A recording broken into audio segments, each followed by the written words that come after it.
अस्सलाम वालेकुम जी। हमारा अगला टॉपिक है Marlovian tragedy. Discuss the Jew of Malta as a tragedy. जब हम बात करते हैं जनरली के Jew of Malta as a tragedy, तो उसके अंदर भी एक ट्रेजेडी जिस टाइम में लिखी गई है और जिस राइटर ने लिखी है उसका खास ख्याल रखना होता है। तो जब आप ये स्टेटमेंट देखती हैं कि Jew of Malta as a tragedy discuss करें, तो डेफिनेटली आप एज अ मार्लोवियन ट्रेजेडी ही डिस्कस करेंगी। तो इसको समझने के लिए थोड़ा हमें जो एज अ मार्लोवियन ट्रेजेडी अगर हमने देखना है, तो उससे पहले थोड़ा सा जो उससे पहले का ड्रामा है, इंग्लिश ड्रामा की डेवलपमेंट किस तरह से हुई, थोड़ा सा ब्रीफ सा हम वो देखेंगे। मार्लो से पहले का जो पीरियड है, एलिज़ाबेथन पीरियड से पहले, जो रेनेसांस से पहले का पीरियड है, उसको मिडिवल पीरियड या मिडिल एजेस कहा जाता है। उस दौरान जो ड्रामा है वो चर्च के साथ लिंक्ड था, क्रिश्चियनिटी के साथ लिंक्ड था। और उस टाइम जो परफॉर्मेंसेस होती थी प्लेस की, ये मूविंग थिएटर्स होते थे। मूवेबल पेजेंट एक टर्म इस्तेमाल होती है। पेजेंट एक मूवेबल व्हीकल थी जो कि जिसकी जो एक थिएटर की तरह, वो स्टेज की तरह होता था। उस पे mystery and morality place perform किए जाते थे। मिस्ट्री प्लेस और मोरालिटी प्लेस बेसिकली, जैसे कि आपको बताया कि चर्च के साथ रिलेटेड थे, तो इनके जो थीम्स थे या इनमें जो स्टोरी रिप्रेजेंट की जाती थी, वो इनके प्लॉट्स जो क्रिश्चियन मिथ्स हैं, for example how Adam and ewe were thrown out of paradise, या क्रूसिफिकेशन ऑफ जीसस क्राइस्ट, उनको इनेक्ट किया जाता था स्टेज पे। इसकी थोड़ा सा इसकी दो रीजंस थी। एक तो इनको चर्च फाइनेंस भी करता था प्रेपोगेट करने के लिए, ताकि लोग जो हैं, because when something is performed on stage on regular basis and on a movable stage from place to place, people remain in touch, and the memory of an ideology remains in their minds on the surface of their memories. तो उसका फिर क्या था कि लोग जो है वो सबजुगेट रहते थे। ठीक है। जो एक रेबेलियन के जो चांसेस है वो कम हो जाते थे। दूसरा फिर एज अ जनरल, चूंकि यूरोप का रिलीजन भी क्रिश्चियनिटी था, तो ये एक वजह थी बड़ी। लेकिन जैसे ही एक रेनेसांस की एक मूवमेंट चली, ग्रीक लिटरेचर ट्रांसलेट हुआ, बाइबल की अथॉरिटी लूज हुई, तो ऑडियंस के टेस्ट में एक चेंज इस तरह से आया कि they were fed up of traditional drama और ट्रेडिशनल थिएटर। फिर एक और वजह ये थी कि लोगों का जो इंटरेस्ट था थिएटर में या ड्रामा में, वो भी कोई इतना ज्यादा नहीं था। तो एलिज़ाबेथन पीरियड में क्या क्या चेंजेस आए इस इंग्लिश ड्रामा के अंदर। मिस्ट्री एंड मोरालिटी प्लेस जो थे, उनका जो इन्फ्लुएंस है वो खत्म हो गया आहिस्ता आहिस्ता। उल्टा लोग वो प्लेस जिनका थीम चर्च के साथ रिलेटेड होता था, वो डिसलाइक करते थे उसको। They do not take interest. अच्छा, कुछ और टाइप्स हैं प्लेस की, ये कॉमेडी से रिलेटेड हैं। इंटरलूड्स, मास्क, पेजेंट्स, जो कि मैंने अभी आपको बताया था, पेजेंट्स वर मूवेबल व्हीकल्स। ये इंट्रोड्यूस आहिस्ता आहिस्ता हुए एलिज़ाबेथन पीरियड के स्टार्ट में ही।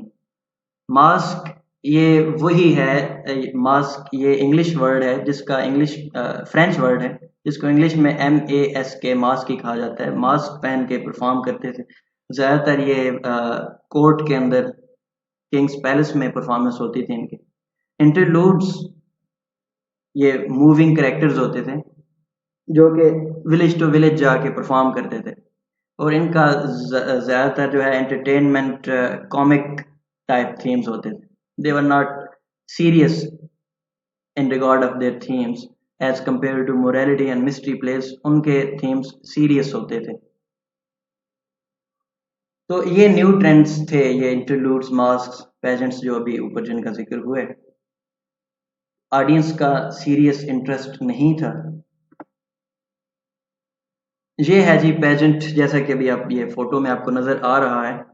व्हीकल में वो साइड पे लोग उसे मूव कर रहे हैं, क्योंकि इंजन अभी गाड़ियां उस टाइम नहीं थी तो हॉर्सेज ही इस्तेमाल होते थे। ये इंटरलूड परफॉर्म हो रही है जी। These are migrating characters.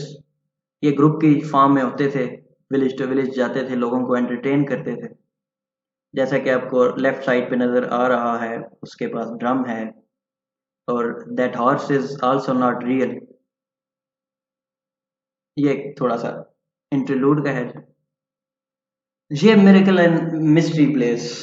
आपको लेफ्ट फोटो में आप देखें, अगर करेक्टर स्टेज पे जो हैं, दो करेक्टर हैं, वो सैटन टाइप उनका उनके कस्ट्यूम्स हैं।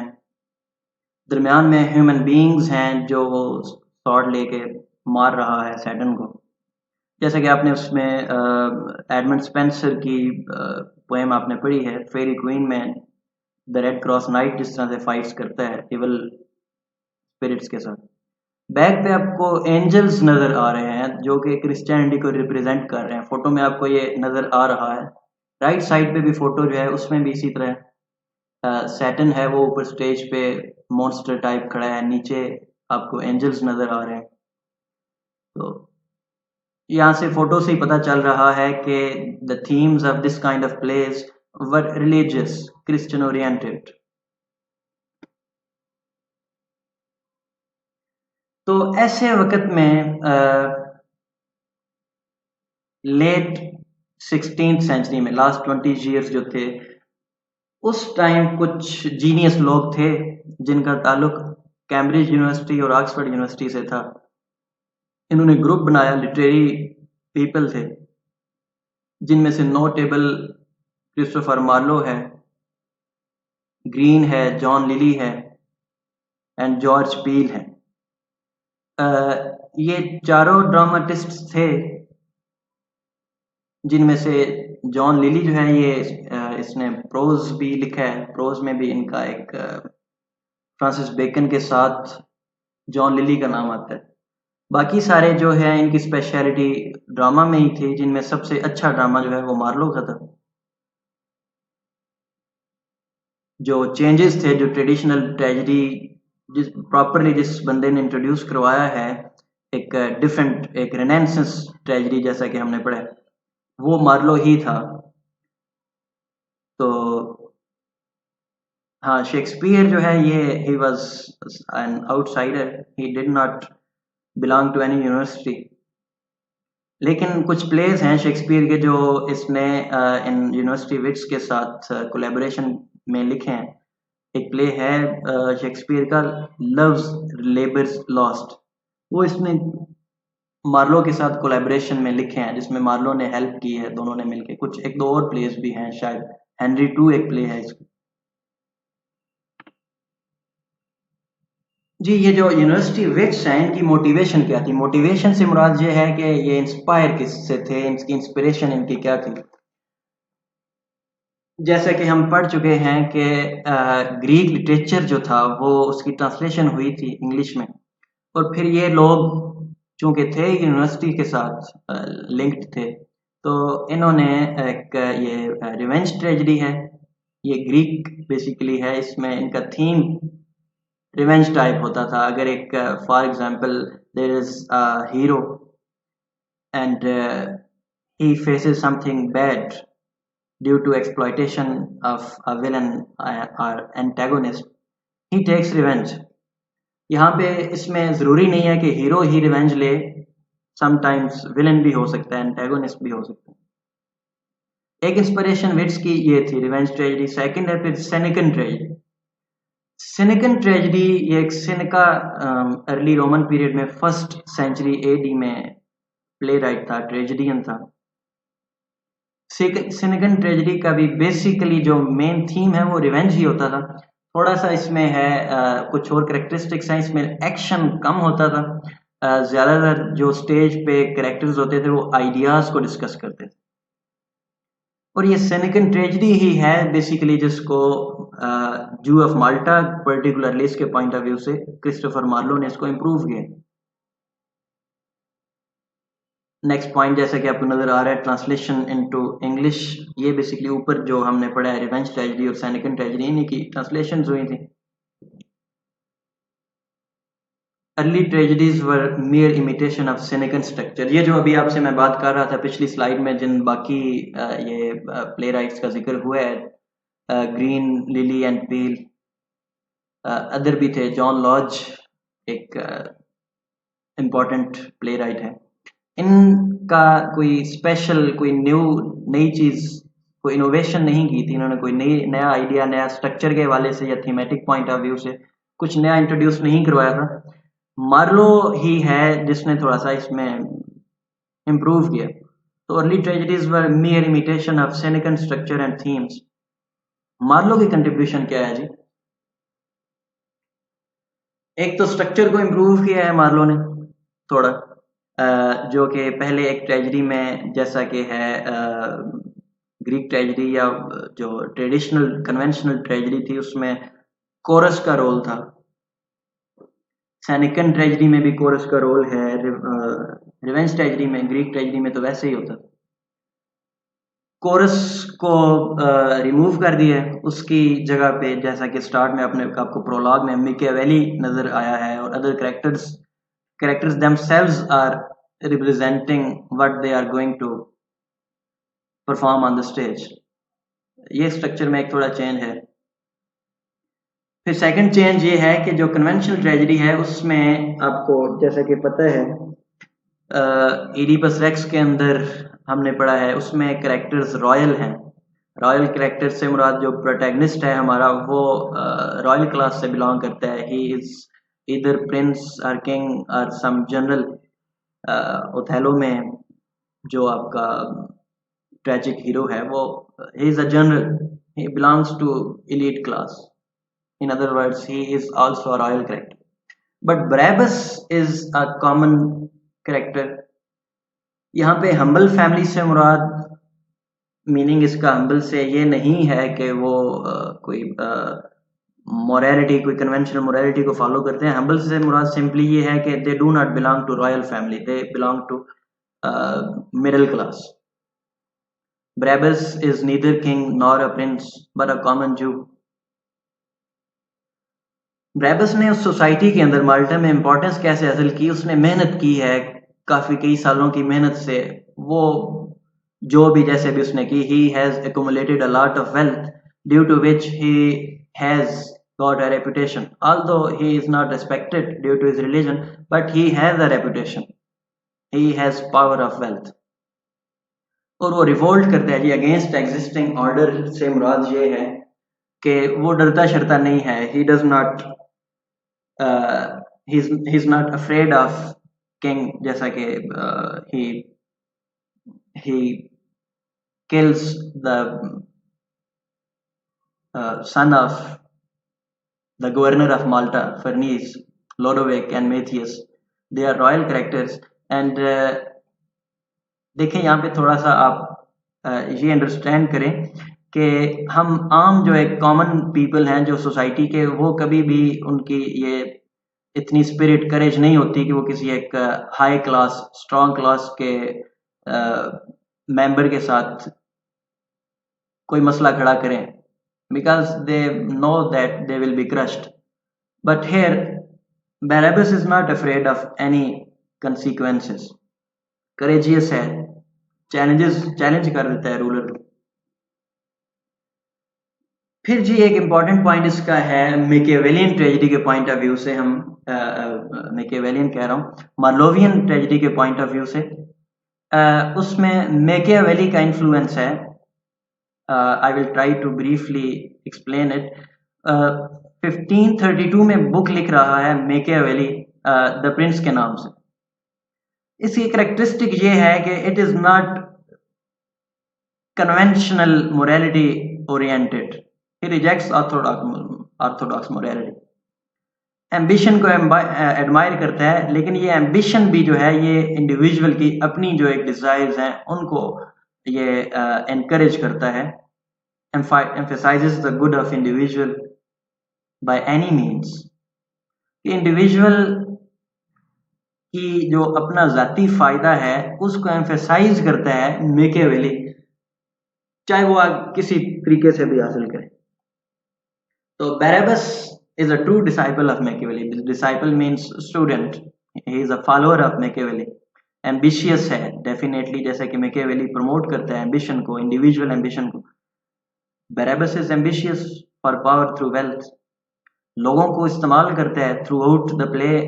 हमने देखा है he kills a lot of people, और उन सारे लोगों को उसने यूज किया है, अपनी डॉटर को उसने यूज किया अपनी वेल्थ वापस लेने के लिए। He used his daughter to kill two people, Matthias and Lodovic, and then he traps the two other persons. So he kills a lot of people only for his own gain, for his own ambitions, to achieve his own purposes, his own aims, ठीक है, by any means। वो किसी की परवाह नहीं करता, he never cares for anyone। जी ये है जी मैकियावेली की एक पोर्ट्रेट है।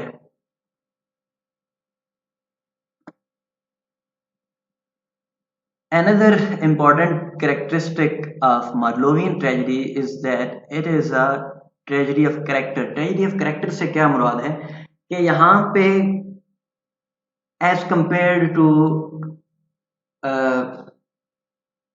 Oedipus Rex, उसमें क्या है, उसमें फेट इन्वॉल्व्ड है।